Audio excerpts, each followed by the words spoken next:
So we're here tonight with Wadid Fakhoury, and he is the brand new, newly minted director of Yes, Youth Equipped to Serve.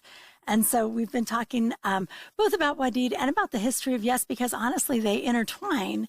And before, I want to talk about how they intertwine, because I think it's really interesting. But first, I just want to go back to this question. What is it exactly that Yes does? Because as you said, it started with Yes Trips, and it was Friday through Sunday. You get your teens together and you're sort of doing some service in the city, but it's not the same as just like, because parents in our parish would be like, oh, the kids loved the Yes Trip. Let's do something like it. And then they get the kids together and they take them to a food bank or something. And the kids are like, yeah, that was really nice, but that had nothing to do. That wasn't at all like Yes. And they're, what's the magic? And it's the same with these conversations online. You can stumble into thousands of Zoom calls, and they're not going to be like a Yes series or like Bridges. What is it? What is it that Yes does? Yeah,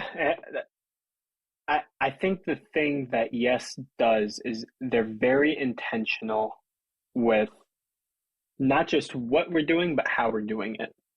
And I say that because, especially on the Yes Trip, we want to look at everything, not just as me walking to a grocery store, and maybe on the Yes Trip, we have this activity where we walk into a grocery store and we are able to bless someone in their day with $5. It's not that we're going in there and just, giving someone $5, but it's how we do that, right? It's how do we look at a task in our life. It translates to anything, even homework or even, schoolwork. And I think that's where it kind of goes into the series, but how we do it. Are we thinking of our neighbor? Are we thinking of Christ? Are we thinking about where he is and how I could, meet him in that place? I think that's what makes these experiences really different than just being able to, pack a lunch somewhere. It's what does that lunch mean? Who is that going to? And then how do we want to do that thing? And how do we do that for the rest of our life? And not just for that one day or 3-day weekend. And that's the thing that really spoke to me is, while I have ownership, like I could change the world, I could change my world, which could change the whole world.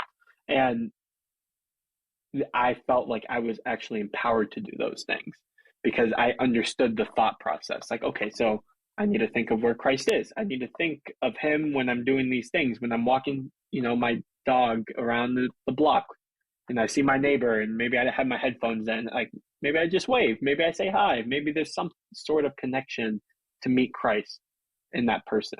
And I think that's the thing, is every person is the image of Christ and being able to recognize them. So there's nowhere he's not. So everywhere is a place to meet him and love him. And that means loving our neighbors. So I think that's what we do that's very special. And it translates to the series where you're able to just have conversations, but are we really being able to fixate like the North Star being Christ and our neighbor and who we are, which is just, everyone needs that love. We talk about that, any sort of poverty, if we just love, then we're able to be Christ in that moment for someone. And I think that's what really makes Yes so special to me, and I hope and pray for many others to come. I think so. And it's, it's sort of just framing it like that, right? It's just bringing the kids together, calming them down, talking about, first just sort of how do we treat people respectfully, and then how do we find Christ? Like if he's everywhere, it's almost just like having eyes to see the kingdom all around you, right? It's just to understand you are in God's kingdom.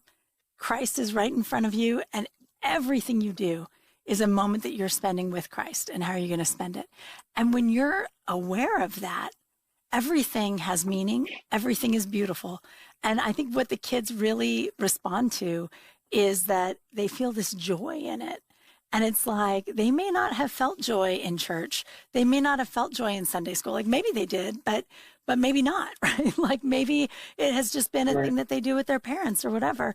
And then they come to Yes, and their eyes are opened to this idea that, you can have this experience all the time.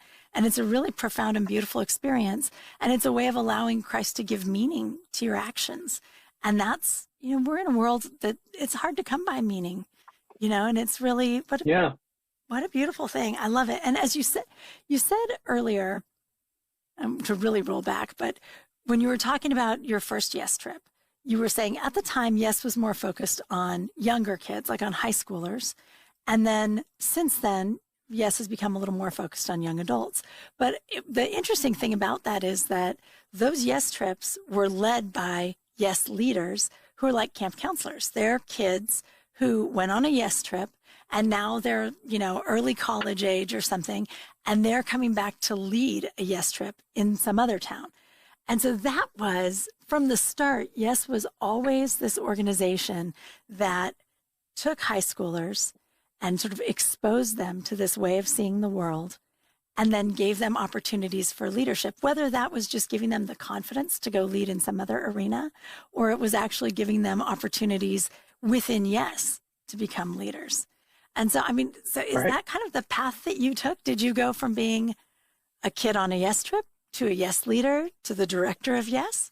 Yeah, a lot of steps in between, but I was going on trips everywhere I could. All the DCS trips, I would travel to Pittsburgh. I would go to different places to go on a Yes trip. I just wanted to experience it.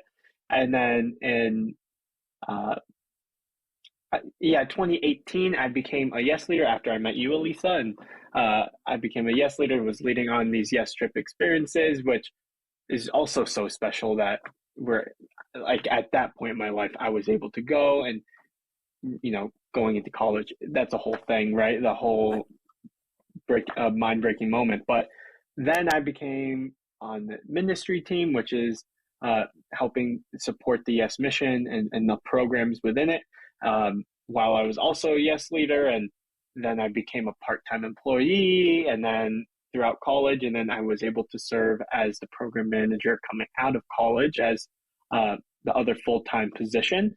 And then, a few years after that, I am now the director, which, I think there's something to that of just youth equipped to serve. And if it wasn't for my experience as a youth being equipped to serve, like the mission of Yes has kind of been, like this is the place that youth are able to have ownership within the church and to be able to serve and be the church in their places. And this is the way it looks like for me. I'm able to be the director of Yes, but there's so many other people that have been equipped to serve and now being churches and they're being a doctor or being a teacher or being an engineer or whatever it is. And I think it's special. So I look back at my experience, I'm like, wow, this is really special. And then I look back at everyone else's experience and I'm like, they had the same thing. They were able to be established as the church in their place of work or at school or at whatever.